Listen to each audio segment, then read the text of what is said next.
Alright, this is going to be probably the longer video of the two that I want to shoot for today.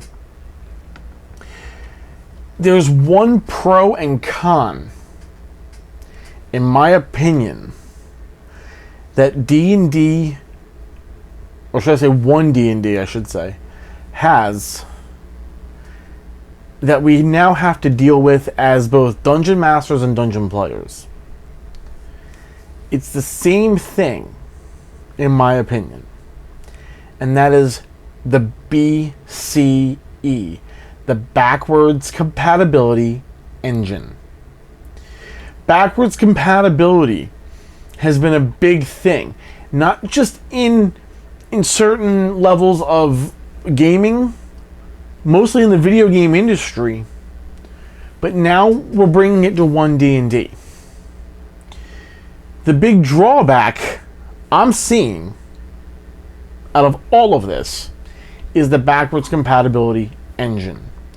Because let's just say you have Sue, Lil, and Melissa wanting to play D&D.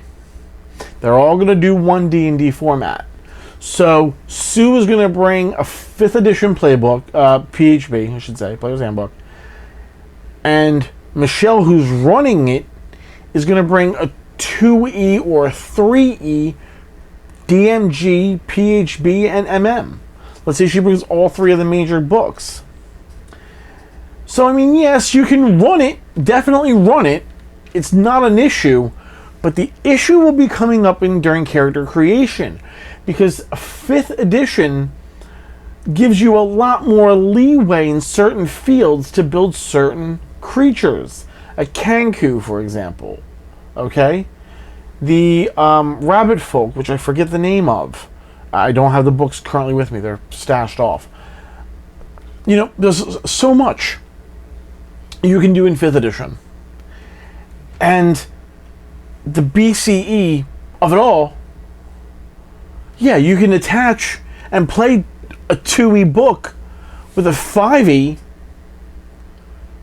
but if something comes up to where you build a character in 5E that you never heard about, and whoever's DMing goes 2E or 3E or even 4E, which we don't say, that's like Voldemort in the world of D&D. You don't ever say 4th edition. Good reason, too. That's why I switched to Pathfinder. But we ain't gonna go. That's a different story, different time. You can play one D&D and do all 5 editions. That's fine. But like I said, if you're combining a 5e book and you're building a character for 5e, and the person who comes through has 2e, 3e, or dear we know, the one that need not be mentioned, there are certain things the DM has to look at. Okay? And, I mean, granted, it's not necessarily a bad thing that the DM has to look at it, because this gives the DM a chance for improvisation, coming up with things on the fly, improvising ideas, or maybe not improvising ideas, talking to the player about everything, seeing what they say, what the DM says, what the player says, and look at everything and then mesh together and work out some type of idea. Okay? Either way works. Either way really does work. But at the same time, like I said, it's going to be a who's who and a what's what of everything else. And while I do like the backwards compatibility element, it can also be a hindrance for everything I just said. I'm going to dive a little bit deeper into one D&D in the upcoming videos this week, because I have the playtest PDF on my laptop. I'm going to go ahead and get that look it over immensely with a fine-tooth comb, and pick out certain things that I like and I dislike, and we'll talk about them in the videos. But I just wanted to come on here and I wanted to give you my favorite idea, but at the same time, the con side of that same idea. Backwards compatibility can be good because you're adding from first edition, from 1974 with Gary Gygax to now.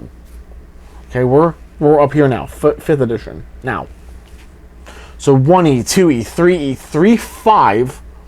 I'm going to include 3.5. Many people might not. I will. Okay. 4th, Voldemort. And 5th. Okay. Notice what I'm saying here. Everything now comes down to one D&D. I'm not going to mention certain things else because they haven't been announced, introduced, or whatever the case may be.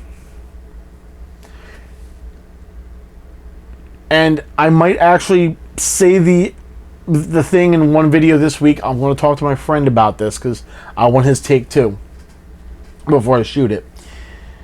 But I want to know what your opinions are. What do you think about the backwards compatibility element of what 1D&D is doing today? And do you implement it currently for the DMs out there? Do you currently implement the system into your game? I have not yet, but I'm really thinking about adding D&D stuff from 1D&D into my current campaign. That's it for me. I want to know what you guys think. Leave it in the comment section down below. I love you guys like a pig to slop at this point. I'm really just rambling now at this point. Forgive me, okay?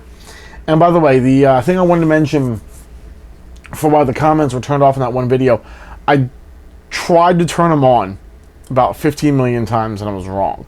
I couldn't do it. I want to say this now before I go ahead and jump to another conclusion. The video I did for Randyland, which I did last week, it's not 2,800 in the boardwalk at Magnolia. It's 2,900. Okay. Randy sent me a message saying thank you for making the video, and he was touched. He also wanted to say the only error you made is the address. I said, all right, well, I apologize. And all's good. All's good. Hopefully next year when I go down to Wildwood, I'll be able to talk to Randy and maybe coax him into a video. You never know. But yeah. Thank you guys again for watching. Sorry for rambling a little bit. I want to know what your thoughts are. Okay? Let me know in the comment section down below. What do you think about 1D&D? What they're doing now? The backwards compatibility element of it. And for the DMs out there, do you use it in your game? What parts do you use? What parts do you avoid? Okay? It's up to you guys. Thanks for watching. I'll see you in the next video. I am out.